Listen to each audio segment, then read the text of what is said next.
When a medication enters the bloodstream, it ends up being concentrated in the liver. After all, one of the organ's main functions is to cleanse the blood.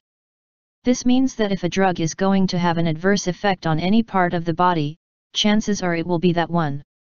It would seem to follow, therefore, that if a pharmaceutical company wanted to test the safety of its products, it would be nice to have some miniature human livers on which to experiment. This is just what San Diego-based biotech firm Organovo is about to start selling. Known as XVIV 3D, the three-dimensional liver models measure just a few millimeters across, and are created using a 3D bioprinter.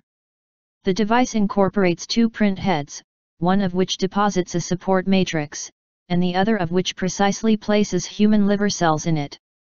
The resulting models are composed of living human liver tissue, and incorporate hepatocytes, stellate, and endothelial cells, just like a real, full-sized liver.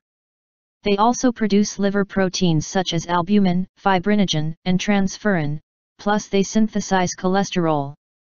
Additionally, the cells are arranged in a 3D orientation relative to one another, as they would be naturally. By contrast, the liver cell cultures currently used to test pharmaceuticals are two-dimensional, and thus may not always function in the same manner as the actual organ. The XVIV 3D tissue remains functional for at least 42 days. According to Organovo, this enables assessment of drug effects over study durations well beyond those offered by industry-standard 2D liver cell culture systems.